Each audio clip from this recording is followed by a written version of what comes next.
जब उस एक सीमा तक, धैर्य की सीमा तक तो ठीक है, इसके बाद जब अभद्र व्यवहार करे तो कानून व्यवस्था तो सर्वत्र है। सठे साठ्यम समाचरित, दुष्ट दुष्ट की ही भाषा समझता है, वो शांत शांत भाव समझ ही नहीं सकता है। दुष्ट को समझाने के लिए फिर दिनकर काल रूप में भ्राता भगवान जी के, उनके लिए मैं काल स्वरूप धारण करता हूं, तो फिर कानून बल अपनी रक्षा के लिए जितना उचित है उतना उपदेश कर दिया, और स्वयं कोई ऐसा दंड विधान ना करेंगे, वो आपका अपमान कर देंगे। आप बताइए, आपको प्रणाम करते हैं? नहीं, जवाब ही नहीं देते। जवाब मैं उसको प्रणाम करती हूँ, पर वो बहुत नहीं, प्रणाम करके बच जाओ, बस यही है। किरण शर्मा जी, ऑस्ट्रेलिया से। श्री राधे। राधा वल्लभ श्री हरिवंश। महाराज जी, मैं एक अध्यापिका हूँ जो ऑस्ट्रेलिया के एक स्कूल में नवयुवकों को और युवतियों को शिक्षा प्रदान करती हूँ। उस समाज में अध्यात्म का अधिक महत्व नहीं है और विद्यार्थी प्राय शिक्षक के साथ अभद्र व्यवहार करते हैं। सभी ऐसा नहीं है, परंतु बहुत मात्रा में पाया जाता है। जब वो विद्यार्थी मुझसे अभद्र भाषा में बात करें या मुझे हानि पहुंचाने की कोशिश करें, तो मुझे किस दृष्टिकोण से उन परिस्थितियों को देखना चाहिए? क्या हानि पहुंचाने पर तो फिर सरकारी मदद लेनी चाहिए। हानि पहुंचाने पर फिर जब हानि पहुंचाने वाली बात आए तो वहाँ धैर्य या सहनशीलता, ये पाठ नहीं पढ़ा जाता। वहाँ फिर कानून का सहारा लेना चाहिए और अपनी रक्षा करनी चाहिए, क्योंकि नवयुवक बच्चे हैं। अगर आप इस तरह से सहनशीलता का पाठ अपने में पढ़ेंगे तो आगे बढ़ सकते हैं, वो अभद्र व्यवहार की सीमा तक पहुंच सकते हैं। इसलिए हम ऐसा उपदेश नहीं करेंगे कि आपको सहन करना चाहिए। जब उस एक सीमा तक, धैर्य की सीमा तक तो ठीक है, इसके बाद जब अभद्र व्यवहार करे तो कानून व्यवस्था तो सर्वत्र है ना। हाँ, उसका सहयोग लेना चाहिए, लेकिन जहां तक हो सके, एक सीमा है जहां तक लगता है कि हम गुरु पद पे हैं, शिक्षक को मतलब गुरु पद पे हैं। अगर हम इन्हें प्यार से समझाते हैं और ये समझ जाते हैं तो ठीक है, अगर नहीं समझते और सीमा पार करते हैं तो फिर कानून का सहारा लेना चाहिए। क्योंकि आजकल ऑस्ट्रेलिया में क्या कहीं भी हो, जब धर्म का और धर्म शास्त्रों का आश्रय नहीं होता तो बुद्धि में कुमति, दो प्रकार की बुद्धि होती है, एक सुमति और एक कुमति, ये सबके अंदर रहती है, बुद्धि में दोनों रहते हैं। जहां हमें अध्यात्म का सहारा मिल जाता है तो हम कुमति को दबाकर सुमति को बढ़ाकर एक अच्छे व्यक्तित्व वाले बनते हैं। बोले यार ये तो देवता है, मनुष्य रूप में देवता है। हम किसी को ऐसा भी कहने लगते हैं क्या तो साक्षात भगवान है, क्योंकि उसने कुमति का नाश करके सुमति को अपने अंदर जागृत कर दिया। अब अध्यात्म ना होने के कारण, अध्यात्म ज्ञान न होने के कारण कुमति ने सुमति को दबा दिया और सर्वत्र कुमति का बोलबाला हो रहा है। जैसे व्यभिचार, व्यसन, हिंसा, चोरी, ये बहुत मात्रा में फैल रहा है। नए नए बच्चे ड्रग्स ले रहे हैं, इंजेक्शन ले रहे हैं, जहरीली नशे कर रहे हैं। अब उनको अर्थ चाहिए, अब अर्थ के लिए वो कुछ भी कर सकते हैं, क्योंकि उनको नशा चाहिए, और नशा हुआ तो गर्लफ्रेंड बॉयफ्रेंड व्यभिचार खूब है, मनमानी व्यभिचार हो रहा है। अब ऐसे लोग यदि उपद्रव करें तो केवल कानून का इशारा है, उनको धर्म की शिक्षा काम नहीं आएगी।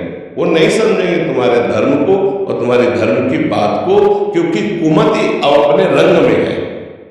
जैसे राक्षस है तो उस राक्षस को विनय के द्वारा काबू नहीं किया जा सकता है, राक्षस को दंड विधान के द्वारा ही काबू किया जाता है। तो जब कुमति अपना स्वरूप धारण करती, रंग लाती, तो राक्षस बन जाता है। जैसे मोबाइल से गंदी बातें देखी, गंदे आचरणों की अंदर प्रबल वेदना हुई और कई बच्चे मिलकर ऐसे, फिर इसके बाद वो अपने बचाव पक्ष में आग लगा देते हैं। ऐसे ये इसको आप क्या कहेंगे? मानवता कहेंगे या राक्षस कहेंगे? राक्षस शब्द है ना। राक्षस कौन हुआ? जो सुसुख वांछा में इतनी बुद्धि भ्रष्ट हो गई कि अपने जैसे ही शरीर को, हमारे शरीर को चींटी काटे तो हमें दुख होगा, उस शरीर को हमने नष्ट कर दिया, धर्म विरुद्ध आचरण कर दिया। तो ये राक्षसी प्रवृत्ति बढ़ रही है। गुरु है, हमारी माता के समान है, इनके सामने कैसा व्यवहार करें? आप खुद बताएं। वो ऐसा व्यवहार, अभद्रता, तो कुमति बढ़ी। कुमति को दंड के द्वारा सुधारा जाता है। सुधारने की 4 बताए गए शासन के। साम माने विनय पूर्वक समझाना, आपसे हाथ जोड़ कर कहते हैं आप ऐसे से ऐसा देखो, आपके स्वभाव का परिवर्तन होना चाहिए, आप हमारे बच्चे हो। साम। और दूसरा उनको प्रलोभन देना, आप अच्छे बनोगे, आप ऐसे हो जाओगे आप। और तीसरा कुछ देकर, उसे दाम कहते हैं, राजनीति के अंतर्गत आता है इसमें। चौथा फिर आता है आखिरी दंड। अगर तुम नहीं समझ पा रहे हो तो तुम्हारा तो यहां साम दाम भेद ये सब नहीं चल पाएगा, यहां एक दंड ही चल पाएगा। जब कुमति बढ़ती है तो दंड के द्वारा ही सुधरता, दूसरा कोई उपाय नहीं होता। नहीं तो वो आपके ऊपर हावी हो सकते हैं, चाहे स्त्री शरीर हो चाहे पुरुष शरीर हो। देखो कुछ विद्यार्थियों ने अपने टीचरों के ऊपर आक्रमण किए, ऐसे संसार में देखो ना ऐसे कितने उदाहरण हैं। तो आपको स्त्री शरीर में हो तो जहां कहीं धर्म विरुद्ध अवहेलनात्मक वृत्ति देखे तो फिर कानून का सहारा ले। नहीं, आजकल के नए बच्चे अपने माँ बाप को नहीं मानते हैं तो आपको क्या मानेंगे। बहुत ही अध्यात्म विहीन जीवन होता चला जा रहा है। आज हमारे नवयुवक भारतीय भाई या कुछ बाहर रहने वाले ये सत्संग सुन रहे हैं, हम एहसान मान रहे हैं, हम उन्हें धन्यवाद कहते हैं कि आप सत्संग सुन रहे हो, ये हमारे भाग्य हैं। उनके भाग्य नहीं है, हमारे भाग्य की आप सत्संग सुन रहे हो। ऐसे कलिकाल में, ऐसे वातावरण में जहाँ ऐसी राक्षसी बुद्धियां अपना तांडव कर रही, वहां नौजवान गंदे आचरण छोड़ रहे हैं और अच्छे सत्मार्ग में चल रहे हैं, तो हम ये समझते हैं कि हमारे ऊपर बड़ी कृपा कर रहे हैं। हाँ, तो कम से कम बात मान रहे हैं, ये हमारे ऊपर बड़ी, और लाखों की संख्या में, एक दो नहीं लाखों की संख्या में। जैसे प्रातःकालीन का रात कहो, रात के जैसे हम 2:15 में लिफ्ट से नीचे होते हैं और फिर लिफ्ट से लेकर के यहाँ गेट तक 35-40 हजार लोग होते हैं, बच्चे बच्चियां, और उनमें 80% नौयुवक होते हैं, नौजवान। हमें लगता है कि रात में क्लब में नाचने वाले बाबा जी के लिए रोड में खड़े हैं, बस इतना ऐसे उन्हें चले गए। तो कलयुग में भगवान की विशेष कृपा हुई कि संत की बात मान रहे, बाबा जी की बात मान रहे, नहीं तो आजकल कोई किसी की बात नहीं मानता है।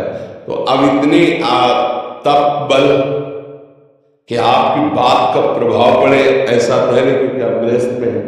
तो फिर कानून बल अपनी रक्षा के लिए जितना उचित है उतना उपदेश कर दिया, और स्वयं कोई ऐसा दंड विधान ना करे, नहीं वो आपका अपमान कर देंगे। आज के बच्चे ऐसे उद्दंड है, तो आप हमें तो यही लगता है कि ऐसे ही चला जाए, क्योंकि सहनशीलता ज्यादा है। अगर ज्यादा सहनशीलता तो फिर वो दुष्टता पे उतर आएगी। एक संस्कृत में शब्द कहा गया है नीति में, सठे साठ्यम समाचरित, कि दुष्ट को दुष्टता की भाषा समझ में आती है। एक यशो थे तो थाने के, यशो ही तो कहते हैं, तो वो उनको जब परिचय के थे तो दस कि वैसे अगर विनय पूर्वक समझाया है तो सामने वाला चाहे चोर हो चाहे दुष्ट हो समझ सकता है। तो उनका महाराज जी ये पवित्र बुद्धि वालों में तो हो सकता है लेकिन दुष्टों में नहीं। उन्होंने घटना सुनाई कि किसी चोर ने चोरी की और पक्का पता चला कि इसने चोरी की, तो उसको बैठाल करके थोड़ा मीठा मंगाया, ठंडा पानी पिया। कहा भाई जो चोरी की है हमें पता है, आप दे दें। कौन कहता है चोरी की? ये प्रोग्राम हो गया। इसके बाद उठाया डंडा, 20 डंडे में। बोले सर अभी बताता हूं, अभी पूरा है।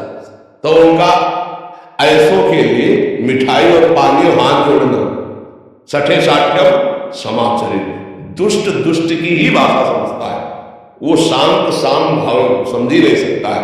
दुष्ट को समझाने के लिए फिर तिनकर काल रूप में भ्राता भगवान जी कहते, उनके लिए मैं काल स्वरूप धारण करता हूं, तब उनकी समझ में आता है। नहीं वैसे हाथ जोड़ने वाली भाषा उनको समझे नहीं आती। तो आजकल दुष्टता बढ़ रही है, नहीं बढ़ रही। गुरुजनों का आदर, माता पिता का, वैसे पढ़ने वालों में तो विनय बढ़ना चाहिए।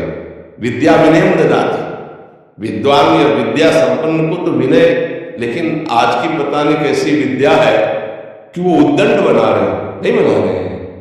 संतों के प्रति अश्रद्धा, शास्त्रों के प्रति अश्रद्धा, माता पिता की मर्यादा से रहित वार्ता करना, उद्दंडता करना, टीचर से गुरु की भावना न रखना। अब वैसे अपने लोग जब जाते थे तो पहले हर टीचर को प्रणाम करते थे, नहीं ऐसे कर, और फिर प्रार्थना होती थी। अब पता नहीं आपको प्रणाम करते? नहीं, जवाब ही नहीं देते। मैं उसको प्रणाम करती हूँ, पर वो बहुत नहीं, प्रणाम करके बच जाओ, बस यही है। ले आज का समय बदल गया है बोला। हाँ, तो हम लोगों को जो शिक्षा प्रारंभ में दी जाती थी तो सबसे पहला काम होता जब टीचर के सामने जाते थे तो ऐसे। हाँ महाराज जी, भारत में तो फिर भी अभी कुछ हद तक ये मर्यादा है, बट विदेशों में तो इसका खंडन नहीं हो गया मतलब पूरा, मतलब पहले से ही। तो ये विदेश के ही अवगुण हमारे देश में आ रहे हैं, विदेश के ही अवगुण आ रहे हैं, नहीं आ रहे। ये जो व्यभिचार प्रवृत्तियां हैं, जो गंदी बातें, विदेशी है, अपने भारतीय थोड़ी। भारतीय संस्कृति में एक बार एक पूर्व प्रसंग है कि जब अकबर सम्राट था तो राजवीर क्षत्रियों की बहुत हत्या हुई युद्ध में। उसके द्वारा तो बलशाली कुल परंपरागत तो राज्य करता रहा। तो रात्रि के समय एक 12 वर्ष का पूरा कवच बांधे हुए और उन लाशों में दीपक से ऐसे चेहरे देखा। तो सब सैनिक सो रहे थे, कुछ अंगरक्षकों के साथ कि कितने मारे गए अकबर देखने के लिए। उसने देखा कोई सैनिक हाथ में भाला, जब प्रकाश पड़ा तो देखा अत्यंत सुकुमार 12 वर्ष। तो बोले डरने की बात नहीं, मारना नहीं, कौन है? नजदीक जाकर हाथ में दीपक, तो उनका तुम कौन हो? मैं सम्राट अकबर आपसे जानना चाहता हूं आप कौन है, और निर्भय रहिए, मैं आपको दंड नहीं दूंगा, कोई अपराध आप नहीं कर रहे, पर इन शवों में क्या देख रहे? तो उसने कहा मैं कोई पुरुष नहीं, मैं एक भारत की राजकुमारी हूं और मेरा पति युद्ध में मारा गया, जो होने वाला था, समझ रहे, तय हो गया। पहले कम अवस्था में ब्याह होते थे ना, तो उनका हुआ नहीं था, तो दूसरा कर लीजिए। बोले हम भारतीय एक बार जिसका वर्ण करते हैं आजीवन उसका निर्वाह करते हैं। तो बोले 100 क्यों ढूंढ रहे? बोले उसके साथ भस्म करूंगी अपने शरीर को, चिता लगाऊंगी। उसके होश हो गए। ये भारतीय संस्कृति, एक बार जिसको वर्ण कर लिया आजीवन के लिए उसका।